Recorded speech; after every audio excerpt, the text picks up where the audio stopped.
السلام عليكم. عندي هنا وضع في الجوال يخليني مرتاح جدا، والتركيز عندي أفضل بكثير. التشتت عندي راح بعد ما استخدمت الوضع هذا. طبعا الوضع هذا كما تشاهدوه هنا في الجوال، بستخدم الجوال يكون أبيض وأسود. هذا الوضع اسمه يا وضع النوم يا وضع القراءة. في بعض الجوالات موجود الوضعين مع بعض، في بعض الجوالات موجود حاجة واحدة، يا إما وضع النوم أو وضع القراءة. في وضع النوم عندنا اختيار الألوان تكون أسود وأبيض فقط، مش الوضع الليلي. لازم نفرق إنه في الفرق بين الوضع الليلي أو المود الداكن والوضع اللي هو أسود وأبيض فقط. الوضع الليلي يجيب لنا ألوان عادية بس يكون الخلفية سوداء، لكن هنا يجيب لي فقط أسود وأبيض.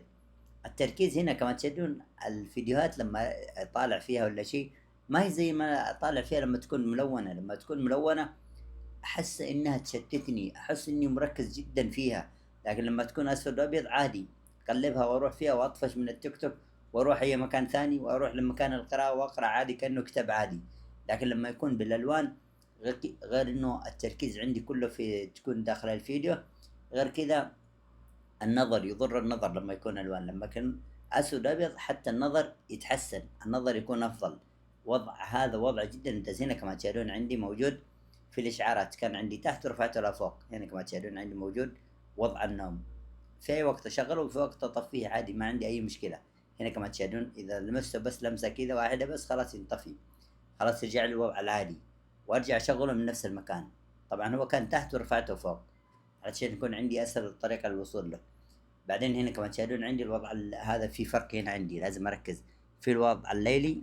الوضع الليلي هنا تحت، وضع النوم هنا فوق. أنا الوضع الليلي هذا مرة ما استخدمه، فقط استخدم وضع النوم. وضع النوم جدا ممتاز، أنا ما استخدمه يعني طول اليوم، بس قبل النوم تقريبا بساعتين بثلاثة استخدمه يخليني مرتاح جدا وأنام براحة.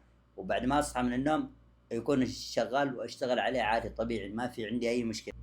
واحيانا احس نفسي لما اكون مضغوط في الشغل ولا اي حاجه وما احتاج اني انشغل زياده في الجوال، احط الوضع هذا، لان الوضع هذا يحفظ لي الوقت من التشتت.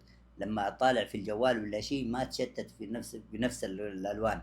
لما استخدمه بالالوان اتشتت مره. هنا عندك ما تشاهدون هذا عندي في القراءه.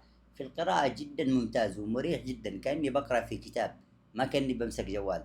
هذا افضل شيء يكون عندي في القراءه، وقت النوم، في أي وقت. هنا كما تشاهدون الوضع جدا ممتاز، وأنصح أي شخص عنده تشتت في التركيز ولا شيء فقط يستخدم هذا. يمكن أول يوم ما بيتحمله، يمكن أول يوم بيجلس فيه نص ساعة، اليوم الثاني يمكن ساعة، وبعدين زي كذا خلاص مع التعود يتعود عليه.